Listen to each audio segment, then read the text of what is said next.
नमस्कार, बात भारती में आपका बहुत बहुत स्वागत है और मैं हूं आपके साथ शीतल शर्मा। आपको बताना चाहेंगे, दिल्ली के अंदर इस वक्त सियासत गरमा चुकी है। एक तरफ आम आदमी पार्टी सड़कों पर देखने को मिल रही है, तो वहीं दूसरी तरफ भारतीय जनता पार्टी भी आम आदमी पार्टी के खिलाफ मोर्चा खोल दिया है और दोनों पार्टियों के अंदर राजधानी दिल्ली में इस वक्त तकरार देखने को मिल रही है और यह तकरार अब सियासी तकरार भी बन चुकी है।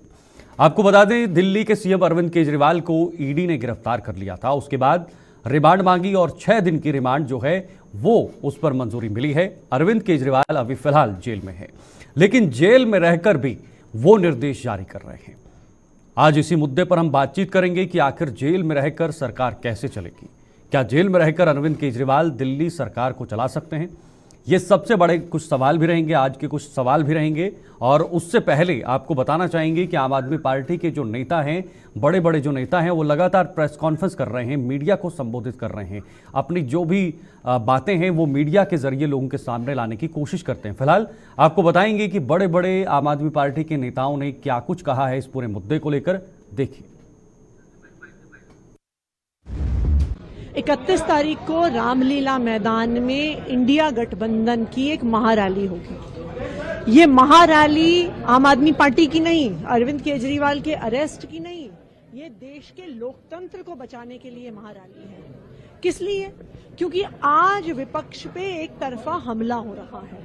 आज विपक्ष के नेताओं को जेल में डाला जा रहा है, सिटिंग चीफ मिनिस्टर्स को जेल में डाला जा रहा है, चुनाव की घोषणा के बाद जेल में डाला जा रहा है, विपक्षी पार्टियों के बैंक अकाउंट फ्रीज हो रहे हैं, आम आदमी पार्टी को अपने ऑफिस में जाने की नेताओं को परमिशन नहीं मिल रही है। तो इस परिस्थिति में जो संविधान एक लेवल प्लेइंग फील्ड की गारंटी देता है, लोकतंत्र की गारंटी देता है, आज वो लोकतंत्र खतरे में है। और इस लोकतंत्र को बचाने के लिए हम एक महारैली रामलीला मैदान में करेंगे। सरकार एक चुने हुए मुख्यमंत्री के 85 साल के बूढ़े माँ बाप के साथ खेल रही है। मुझे लगता है कि इससे ज्यादा शर्मसार करने वाली हरकत तो अंग्रेजों ने भी कभी नहीं की होगी। जो सरकार गैर कानूनी तरीके से बिना सबूतों के उनको गिरफ्तार कर सकती है, वहां अरविंद केजरीवाल जी की जान को खतरा है। ये बात हम मीडिया में इसलिए कह रहे हैं ताकि लोग इसके लिए आवाज उठा सकें, क्योंकि हमारी बात तो अब केंद्र और एजेंसियों ने सुननी बंद की हुई है। बार बार कहा जा रहा है केजरीवाल जी के खिलाफ सबूत हैं। क्या सबूत हैं? ये ईडी सुप्रीम कोर्ट में भी नहीं दिखा पाई। ईडी आखिरी वक्त तक ये कह रही है कि कोई 100 करोड़ का लेन देन आम आदमी पार्टी से कथित तौर पे साउथ ग्रुप ने किए, जिसके बारे में सुप्रीम कोर्ट कह रहा है कि आपने मनी ट्रेल नहीं दिखाई है। दिल्ली के मुख्यमंत्री माननीय अरविंद केजरीवाल जी की गिरफ्तारी से पहले हम सब ने देखा कि किस तरह से झारखंड के अंदर वहां के मुख्यमंत्री को गिरफ्तार किया गया। हमने देखा है कि किस तरह से देश के अंदर, चाहे पश्चिम बंगाल के मुख्यमंत्री हो ममता बनर्जी, चाहे वो बिहार के अंदर तेजस्वी यादव जी, चाहे वो देश के अलग अलग हिस्सों में इंडिया गठबंधन के जो नेता हैं, सबके फाइलें फर्जी मुकदमे लगा करके ये कोशिश की जा रही है। तो आपको बता दें, आम आदमी चलिए आज कुछ सवाल भी, अहम सवाल हैं। केजरीवाल गिरफ्तार तो जेल से कैसे चलेगी सरकार? आज कुछ सवाल भी हम पूछ रहे हैं कि आखिर ये सरकार कैसे चलेगी, जेल में सरकार चलाने पर संविधान में क्या प्रावधान, ये भी बहुत बड़ा विषय है। इसके साथ ही आपको बता दें, केजरीवाल के जेल से निर्देश, ऐसे में कैसे चलेगा दिल्ली प्रदेश, कैसे अपने जेल से वो प्रदेश जो है वो चला पाएंगे? अहम सवाल आज हम आपसे भी पूछ रहे हैं और इनका जवाब भी जानना चाहेंगे। क्या केजरीवाल जेल में रहकर भी सीएम पद पर बने रहेंगे? ये भी आज का ये मुख्य और महत्वपूर्ण सवाल है कि आखिर ये सरकार अब कैसे चलेगी। फिलहाल हमारे साथ आज के सारे मेहमान जुड़ चुके हैं, सीधे उनका रुख करेंगे और आज की जो चर्चा है वो भी शुरू करेंगे कि आखिर कैसे ये सरकार जो है वो चलेगी, इस सरकार का आने वाला भविष्य क्या होगा, लोगों के हित में कैसे इस सरकार के कामकाज और इस सरकार की योजनाएं पहुंचेंगी, ये सबसे बड़ा सवाल रहेगा। आज के हमारे मेहमान प्रमोद कुमार जी हैं, सुप्रीम कोर्ट अधिवक्ता हैं। उसके बाद डॉक्टर आशीष हांडा जी, बीजेपी नेता, वो भी हमारे साथ बने हुए हैं। और साथ ही साथ निवान शर्मा जी हैं, आम आदमी पार्टी के प्रवक्ता हैं, वो भी हमारे साथ बने हुए हैं। सबसे पहले तीनों का बहुत बहुत स्वागत करना चाहूंगा। प्रमोद जी, शुरुआत आपसे करना चाहेंगे क्योंकि आज का मुद्दा जो है वो लोगों को समझाना बेहद जरूरी है। शायद ही ये कभी इतिहास में ऐसा कुछ देखने को मिला होगा कि एक मुख्यमंत्री जेल के अंदर होकर वो वहां से दिल्ली की सरकार चला रहा है। मैं आपसे जानने की कोशिश करूंगा, कानूनी रूप से ये कितना सही है? क्या कानून में इसके कोई प्रावधान है? क्या वहां से रहकर भी एक जो कैदी है वो सरकार चला सकता है?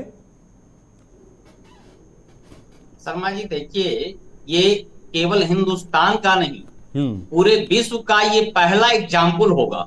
और ये एग्जाम्पल भी नहीं होगा, ये केवल कोरा कागज है। ये संभव ही नहीं है कि कोई आदमी जेल से देश की सत्ता, जो दिल्ली राजधानी की जनता को आवाज को उठा सके, जनता के प्रतिनिधि कर सके। ये अपने मियां मिट्ठू तो बन सकते हैं, लेकिन कानूनी दायरे में नहीं कर सकते। जो चीज की कानून इजाजत नहीं दे देती है, तो ये तो इनकी विधानसभा है नहीं कि जो मर्जी चाहेंगे वहां पर बोल दें, जो मर्जी है कर दें।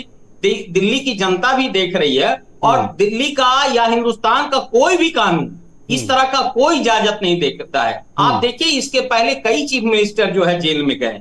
लालू यादव का था, उन्होंने राबड़ी देवी को चीफ मिनिस्टर बनाया।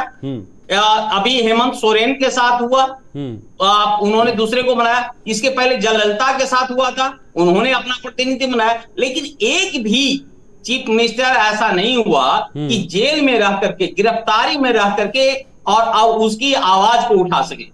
पहला तो एक चीज बताऊं, गिरफ्तारी का मतलब होता क्या है? गिरफ्तारी का होता है एक तरह से गिरफ्त में होना। उनकी जो आजादी होती है, चाहे वो स्वतंत्रता की आजादी हो या किसी भी आजादी है, वो खत्म हो एक तरह से। ऐसा नहीं है कि जो मर्जी है, पहले आप जो बोल जाते थे, कर जाते थे। कुछ भी करना होगा तो सबसे पहले वो कंसर्न मजिस्ट्रेट से, जो लोकल कंसर्न मजिस्ट्रेट से आपको इजाजत लेना होगा, कोर्ट से इजाजत प्रमोद जी, लेना होगा। क्या कोई कानून भी नहीं है, ऐसा कोई कानून भी नहीं है हैं कि एक सीएम जो है वो जेल में रहकर सरकार चला सकता है? क्योंकि कुछ जानकार जो है वो ये कह रहे हैं नहीं, ऐसा प्रावधान, ऐसा तो हो सकता है। कानून नहीं है जी, ऐसा हो सकता है। अगर किसी बिल्डिंग से एक मुख्यमंत्री सरकार चलाता है तो उसको जेल में जो है वो कन्वर्ट किया जा सकता है। लेकिन ये संवैधानिक रूप से तो कहीं ना कहीं हो सकता है, लेकिन व्यवहारिक रूप से ये चीजें सही नहीं है। देखिए, नैतिकता के आधार पर तो बिल्कुल नहीं है, लेकिन यदि इसके लिए है तो इनको एक एप्लीकेशन लगाना होगा कंसर्न मजिस्ट्रेट के पास, ठीक है, कि हमको इस तरह का इजाजत दी जाए।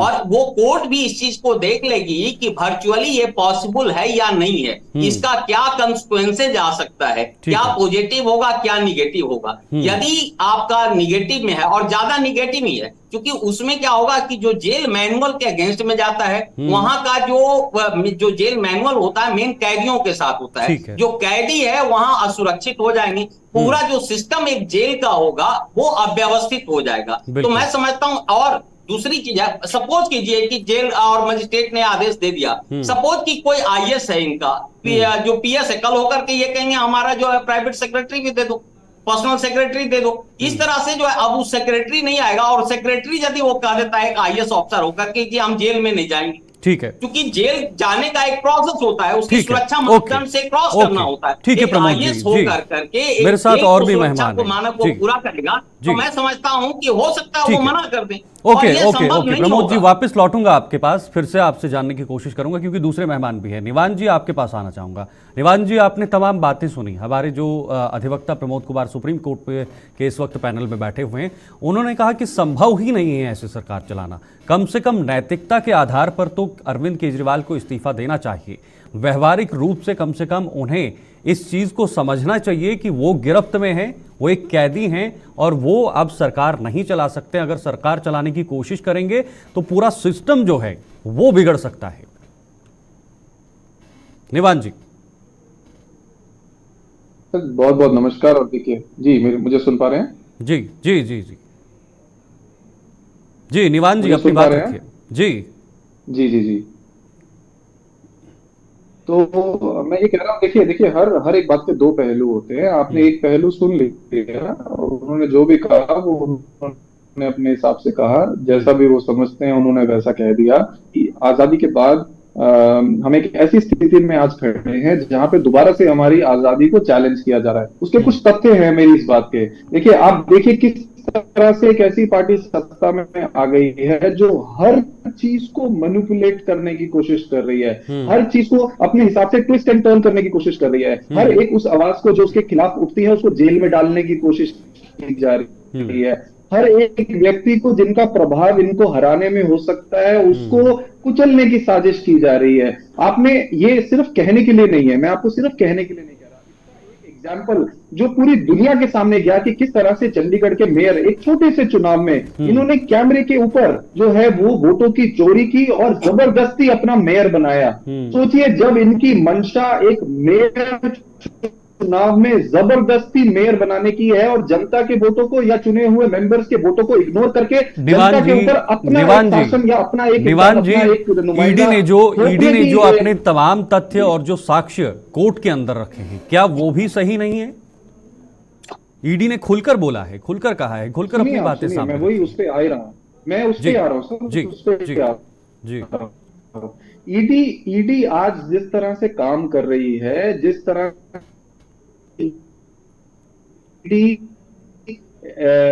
जो वो पूरी जनता के सामने है, किस तरह से ईडी एक व्यक्ति के ऊपर जो है वो उसको लिकर स्कैम का किंग पिन बताती है। शरद रेड्डी, अगर आपकी जानकारी नहीं है तो मैं आपके दर्शकों के लिए बताता हूं। शरद रेड्डी जो मेन गवाह है, जिसकी गवाही पर अरविंद केजरीवाल जी को जेल में डाला हुआ है, बीजेपी ने ईडी ने उसको शराब घोटाले का किंग पिन बताया और किंग पिन बताने के बाद उस शरद रेड्डी ने बीजेपी को ऑन रिकॉर्ड 60 करोड़ रुपए चंदा दिया और ईडी ने, जब वो शरद रेड्डी बेल के लिए कोर्ट में गया, ईडी ने कहा कि हमें कोई प्रॉब्लम नहीं है, बेल दे दो।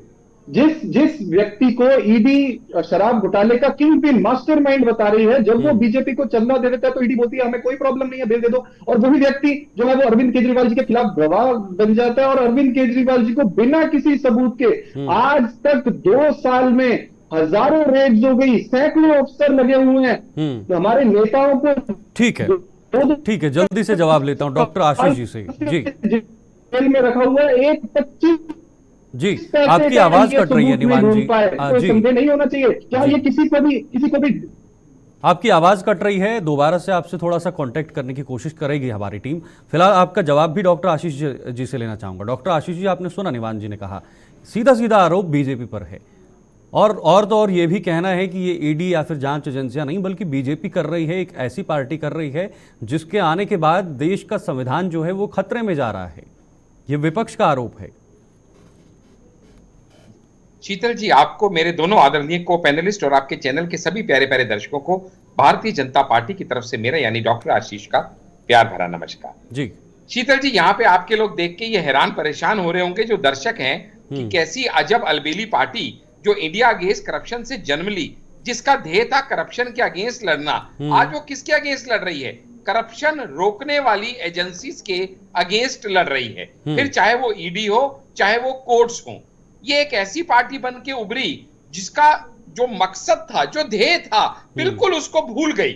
इसलिए भूल गई कि वो पार्टी है जो कहा करती थी कि अगर किसी के ऊपर आरोप लगे तो पहले उसको देना चाहिए रेजिग्नेशन और बाद में उसके ऊपर होनी चाहिए इन्वेस्टिगेशन या इंटेरोगेशन। लेकिन आज बिल्कुल अपने मूल्यों से हट गई ये पार्टी।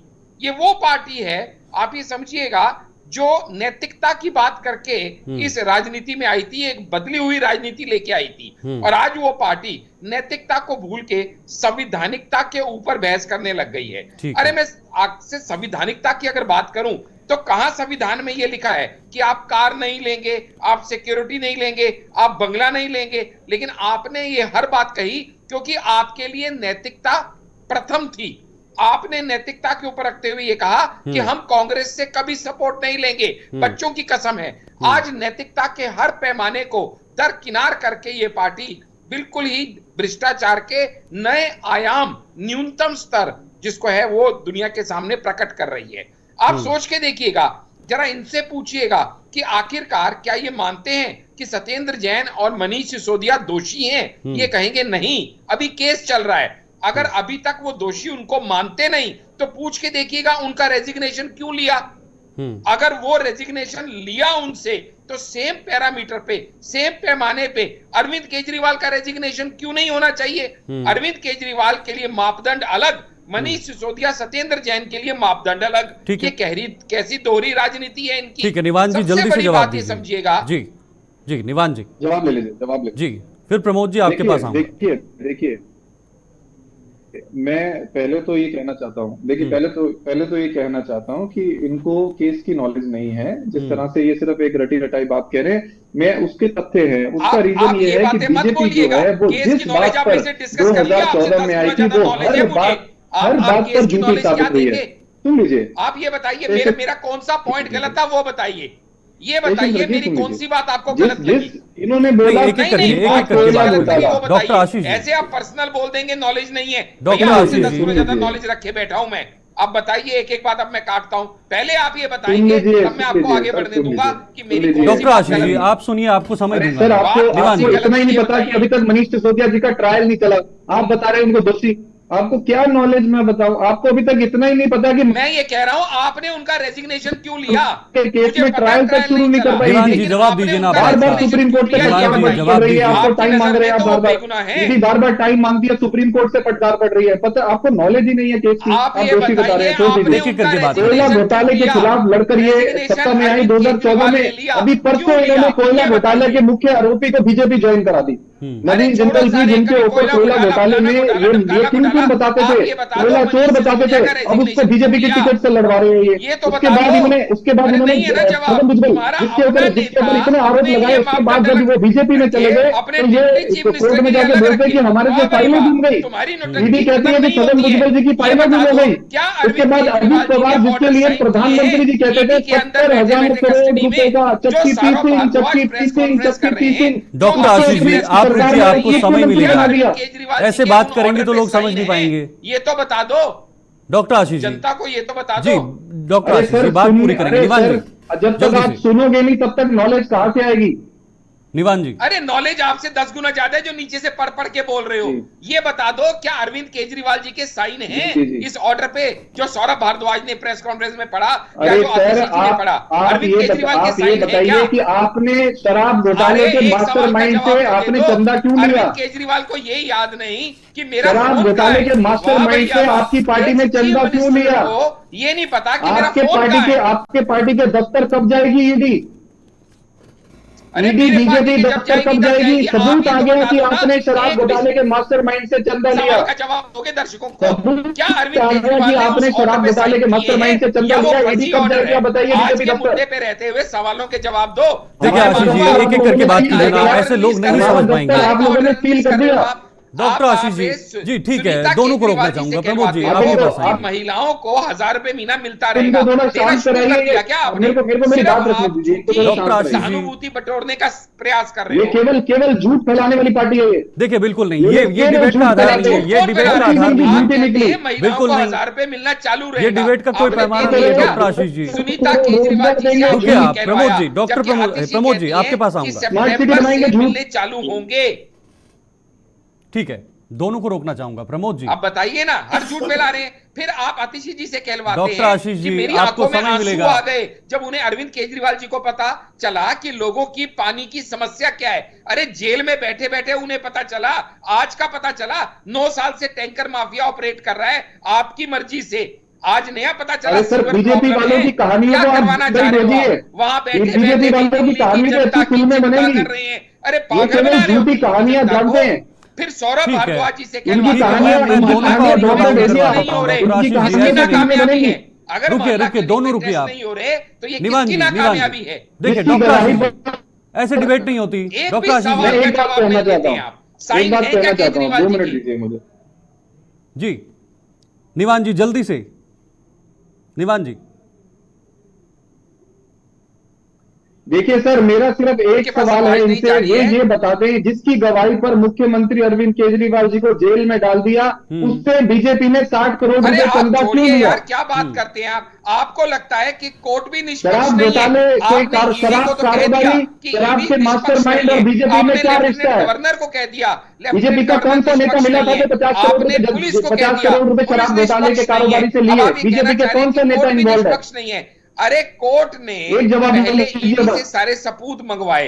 केजरीवाल जी के खिलाफ क्या सबूत है, आप हमें चैम्बर में हमें ये दिखाइए। कहते हैं, दोनों जजेस को ईडी ने सबूत दिखाए, हम आपको वो सबूत सबूत दे देखने रहे के हैं। बाद इलेक्शन कोर्ट ने कमीशन की कहा ना वेबसाइट तो पे है आपकी सबूत, सर। गिरफ्तारी पे रोक लगाएंगे। इलेक्शन अच्छा, कमीशन आपको की क्या हुआ, वेबसाइट भागे पे भागे गए सबूत थे ना है। सुप्रीम 60 कोर्ट से, करोड़ रुपए आपने आपने अपनी शरद अपील रेड्डी वापस से क्यों लिए। ले ली थी, ये बता दीजिए दर्शकों को। इलेक्शन आपने कमीशन सुप्रीम की कोर्ट से अपनी वेबसाइट पे अपील सबूत वापस है क्यों कि ले ली थी? आपने अच्छा, 60 दोबारा करोड़ आपने रुपए सुप्रीम डॉक्टर शराब आशीष जी, कारोबारी अगर से ऐसा लिए। करेंगे तो मुझे किसने ऑडियो दिलाया डाउन आपको? करवानी कौन पड़ेगी सा आपकी। नेता है आपका, कोई बताइए। एक आदमी डॉक्टर आपकी आशीष बात जी, पे आप यकीन रुकिए, कर 2 रहा है। मिनट रुकिए, आप रुकिए प्लीज, ऐसे डिबेट नहीं हो पाएगी। प्रमोद कुमार जी, आपके पास आना चाहूंगा। प्रमोद जी, जिस तरह से सियासी तकरार या फिर सियासत जो है इन मुद्दों पर चलते रहेगी, लेकिन संवैधानिक रूप से ये कितना सही है, ये दिल्ली के भविष्य के लिए कितना सही है, दिल्ली के लोगों के लिए कितना सही है? देखिए, ये देश की जनता का दुर्भाग्य है कि यदि इस तरह की पार्टियां या इस तरह का चीफ मिनिस्टर इस तरह का डिसीजन लेता है कि हम एक गिरफ्त में आकर के एक स्वतंत्र होकर के स्वतंत्र जो है एक डिसीजन ले सके। एक खुद का स्वतंत्र आदमी, ये खुद का गिरफ्त आदमी दूसरे को गिरफ्त में ही डाल सकता है, दूसरे को स्वतंत्र अधिकार नहीं दिला सकता है, दूसरे को स्वतंत्र तो आवाज दे नहीं सकता है। तो इसलिए ये सारा का सारा बकवास है, सारा का सारा झूठ है, ये दिलासा है, ये दिल्ली की जनता के साथ टोटली ठगी। आप एक चीज बताइए कि आप इसका मतलब सुप्रीम कोर्ट को या माननीय उच्च न्यायालय को चैलेंज कर रहे हैं। जब आप उच्च न्यायालय के पास गए प्रोटेक्शन के लिए, उच्च न्यायालय ने साफ ईडी से कह दिया कि आप ये बताइए कि अभी 9 बार आपको सम्मन देने की जरूरत ही क्या पड़ी, आपने पहली बार में ही क्यों नहीं अरेस्ट कर लिया। उन्होंने ये देखा कि केजरीवाल के अगेंस्ट में आप साक्ष्य दिखा लो कि किस आधार पे आप उनको पूछताछ करना चाहते हो या इन्वॉल्व। उन्होंने चैम्बर में, जजेस साहब के चैम्बर में उन्होंने, ठीक है, समय थोड़ा कम है प्रमोद जी, इसलिए रुकना चाहूंगा आपको, क्योंकि निवान जी और डॉक्टर आशीष जी भी मेरे साथ बने हैं। इसके बावजूद भी यदि अकड़ कर करके ये अपनी अकड़पन दिखा रहे हैं दिल्ली की जनता के साथ, दिल्ली के जनता के डॉक्टर आशीष जी, समझना पड़ेगा। डॉक्टर आशीष जी, आप दिला रहे हैं, तो ये समझता हूँ कि दिल्ली के जनता के साथ बिल्कुल जो है नाजायज कर रहे हैं। ओके, निवान जी, बहुत जल्दी जवाब, 20 सेकंड है आपके पास। निवान जी, आरोप लगा है। देखिए सर, मैं ये जो सुप्रीम कोर्ट के हमारे साथी हैं जो भी ये कह रहे हैं, मैं इनसे केवल इतना कहना चाहता हूँ सर, क्या हमारे देश में 2 कानून हैं? आप तो बहुत सीनियर व्यक्ति हैं, क्या एक व्यक्ति को किसी की गवाही पे गिरफ्तार कर लिया जाएगा और दूसरे व्यक्ति को उसी व्यक्ति द्वारा रिश्वत दी जाएगी, 60 करोड़ रुपए दिए जाएंगे, उनपे कोई कार्रवाई नहीं होगी। हमारे खिलाफ क्या है? केवल एक गवाही, कोई भी खड़ा होकर मुख्यमंत्री के खिलाफ गवाही दे देगा, आप मुख्यमंत्री को जेल में डाल देंगे। वही व्यक्ति आपको 60 करोड़ रुपए रिश्वत दे रहा है, बीजेपी के खिलाफ कोई नहीं बोलेगा। क्या हमारे देश में 2 कानून है सर? क्या बीजेपी के लिए अलग कानून है और बाकी लोगों के लिए अलग कानून है? क्या सारे कानून विपक्ष में लागू होते हैं सर? ठीक है, विपक्ष के लोग नेता जो आज जनता के लिए काम कर रहे हैं, जो स्कूल पे काम कर रहे हैं, जो अस्पतालों पे काम कर रहे हैं, ओके, समय मेरे पास बहुत कम है। Doctor Ashish ji, 10 second Russia के राह पे चल पड़ी है। ठीक है, समय कम है। डॉक्टर आशीष जी, 10 सेकंड जल्दी से। शीतल जी, ये बहुत इतराज की बात है कि ये न्याय प्रक्रिया के ऊपर सवाल उठा रहे हैं, ये कोर्ट्स के ऊपर सवाल उठा रहे हैं। अगर इन्हें कोर्ट में भी इतबार नहीं है, फिर ये किस पे इतबार करेंगे इस देश पे? क्योंकि जजेस ने सारे एविडेंस देखने के बाद अगर उनको रिमांड पे भेजा तो ये उसी के अगेंस्ट पिटीशन लगा रहे हैं। अगर इनको जजेस पे इतबार नहीं है तो क्या करेंगे? ये सोचिएगा कि जब ऑलरेडी चाहे वो जल घोटाला हो, चाहे वो इनका क्लिनिक घोटाला हो, मोहल्ला क्लिनिक घोटाला हो, दवा घोटाला हो, इसके ऊपर एलजी साहब सीबीआई इंक्वायरी इनिशिएट कर चुके हैं। पहले से ही प्रॉब्लम चल रही है। किसी मोहल्ला क्लिनिक में टेस्ट नहीं होते, मोहल्ला क्लिनिक में दवाइयां नहीं मिलती, इसके लिए अरविंद केजरीवाल जी अंदर जेल में बैठे क्या करते हैं? समय खत्म हो गया, समय खत्म हो गया। आपके मुख्यमंत्री आपकी चिंता कर रहे हैं, बताइए ये कैसा ढोंग रच रहे हैं? शर्म नहीं आती इनको? जब वो जेल में नहीं थे तब इन्होंने कौन सी स्वास्थ्य सेवा दुरुस्त कर ली? क्यों एलजी साहब को इंटरवीन करना पड़ा? क्यों एलजी साहब को सीबीआई इंक्वायरी लगानी पड़ी? क्यों 6 के 6 अस्पतालों के अंदर नकली दवाइयां पाई गई? सब स्टैंडर्ड दवाइयां पाई गई। जब टेस्ट ठीक है, रोकना चाहूंगा आप सबको। आप अरविंद केजरीवाल को रोक नहीं पाएंगे, समय नहीं है मेरे अरविंद केजरीवाल को रोक नहीं पाएंगे, जितनी साजिश कर ठीक लीजिए। है, ऐसे डिबेट नहीं होगी। डॉक्टर आशीष जी, अपना जो डिबेट का स्तर है उसको ध्यान रखें। डॉक्टर आशीष जी, बहुत बहुत शुक्रिया आपका। निवान जी, आपका भी बहुत बहुत शुक्रिया आज इस हमारे साथ जुड़ने के लिए, और प्रमोद कुमार जी, आपका भी बहुत बहुत शुक्रिया आज के इस खास डिबेट में, आज के इस खास विषय में हमारा हिस्सा बनने के लिए। आपने सुना बीजेपी और आम आदमी पार्टी आमने सामने आ गए हैं, चाहे वो सड़कों की बात करें, सियासत की बात करें या फिर डिबेट्स की बात करें।